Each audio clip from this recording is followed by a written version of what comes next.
ఉందా మీకు? నమస్కారం అండి, క్లియర్ గా ఉంది.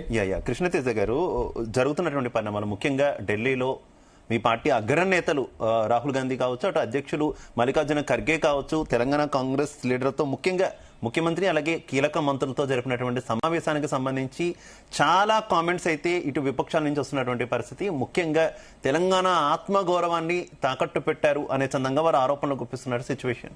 అసలు ఏంటి ఈ మీటింగ్, ఎందుకు జరిగింది, మీటింగ్ లో ఏం డిస్కస్ చేశారంటే ఏం చెప్తారు? చూడండి, ఇక్కడ మ్యాటర్ వెరీ క్లియర్. ఆత్మగౌరవానికి దీనికి లింక్ ఏంటుందో నాకు ఇప్పటికి అర్థం కావట్లేదు. తెలంగాణ ఆత్మగౌరవంతో దీనికి ముడిపెట్టే వాళ్ళకి నిజంగా వాళ్ళు ఆలోచించుకోవాలా. ఒక ఉప్పెన తెలంగాణ రాజకీయ లో డెఫినెట్లీ రాబోతుంది. దానికంటే ముందు మేము చర్చించుకోవాల్సిన విషయాలు చాలా ఉన్నాయి. అది రాజకీయంగా కానివ్వండి, ఇంకోటి కానివ్వండి. ఎందుకు చెప్తున్నానంటే, వాళ్ళ మంత్రులు వెళ్ళినా, ముఖ్యమంత్రి గారు వెళ్ళినారు, పార్టీ పరమైన విధానపరమైన నిర్ణయాలు తీసుకోవడానికి ముందే వెళ్ళినారు తప్ప ఎక్కడ కూడా ప్రభుత్వ కార్యక్రమాలు అక్కడ జరపడానికి వెళ్ళలేదు. నెంబర్ 1.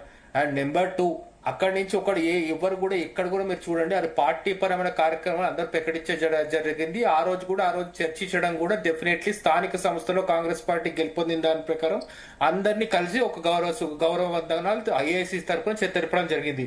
ఇక మూడో విషయం ఆత్మగౌరవం అని రావడం జరుగుతుంది.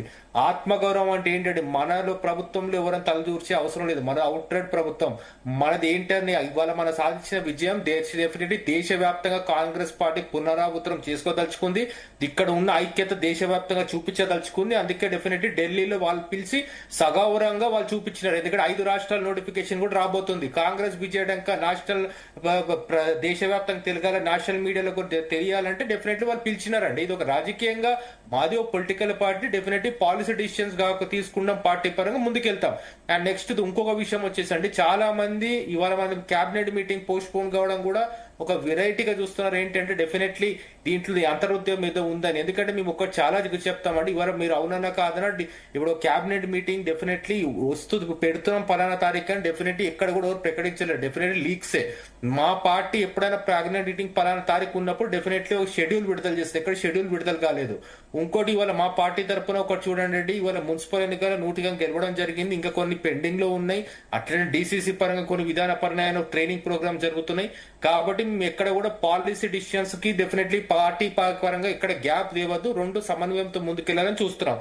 అండ్ నెక్స్ట్ ఫైనల్ ఒక విషయం చెప్తున్నానండి, డెఫినెట్లీ అతి త్వరలో తెలంగాణ రాష్ట్రంలో మీరు ఒక కొత్త శకం చూడబోతున్నారు. ఎందుకంటే తెలంగాణలో డెఫినెట్లీ అటెన్షన్ డైవర్షన్ కానివ్వండి, పొలిటికల్ గా డెఫినెట్లీ ప్రజల మూడ్ డైవర్ట్ చేసే వాళ్ళు కానివ్వండి, ఏ రకంగా పాతాలను తొక్కబడతారో, ఏ రకంగా అవినీతి చేసిన వాళ్ళని ప్రజలను డెఫినెట్లీ ముందు పెట్టి తెలంగాణ నుంచి తరిమి కొడతారో రాబోయే కాలంలో వెరీ సూన్ మీరు చూడబోతున్నారు. దానికి అనుకున్న డిసిషన్స్ మా ముఖ్యమంత్రి గారు వెరీ సూన్ మీకు చెప్తారు.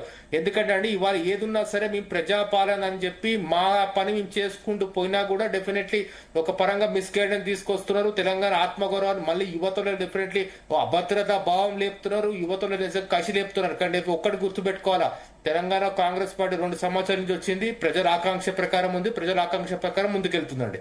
Right, okay. దత్తాత్రేయ గారు, నా ఆడియో క్లియర్ గా ఉందా మీకు? దత్తాత్రేయ గారు, ఏంటి మీ ఒపీనియన్ ఏంటి? మీ పార్టీ నుంచి అయితే కీలక నేతలు కూడా కొన్ని కామెంట్స్ చేశారు. అసలు రాహుల్ గాంధీ క్యాబినెట్ మీటింగ్ నిర్వహించడం ఏంటి అంటూ కూడా క్వశ్చన్ చేసినటువంటి సిచ్యువేషన్. అది క్యాబినెట్ మీటింగే కాదు కదా, అంటే క్యాబినెట్ మంత్రులు హాజరయ్యారు.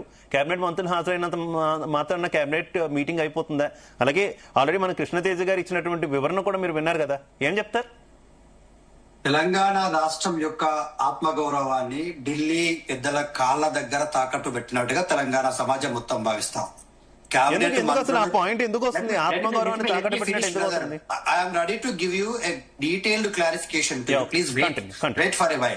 నేనేమంటున్నానంటే, తెలంగాణ రాష్ట్రంలో రేవంత్ రెడ్డి గారిని ముఖ్యమంత్రి చేసినందుకు రేవంత్ రెడ్డి గారు వెళ్లి రాహుల్ గాంధీ గారిని అలింగనమే చేసుకోండి, ఆత్మగౌరవమే చేసుకోండి, సోనియా గాంధీ గారికి పాదాభివందనమే చేసుకోండి, తెలంగాణ తల్లిగా ఆయనకు మాతృమూర్తిగా ప్రకటించుకున్న ప్రాబ్లం లేదు. ఇక్కడ ఎవరం కూడా మేము ఆబ్జెక్షన్ చెప్పలేదు.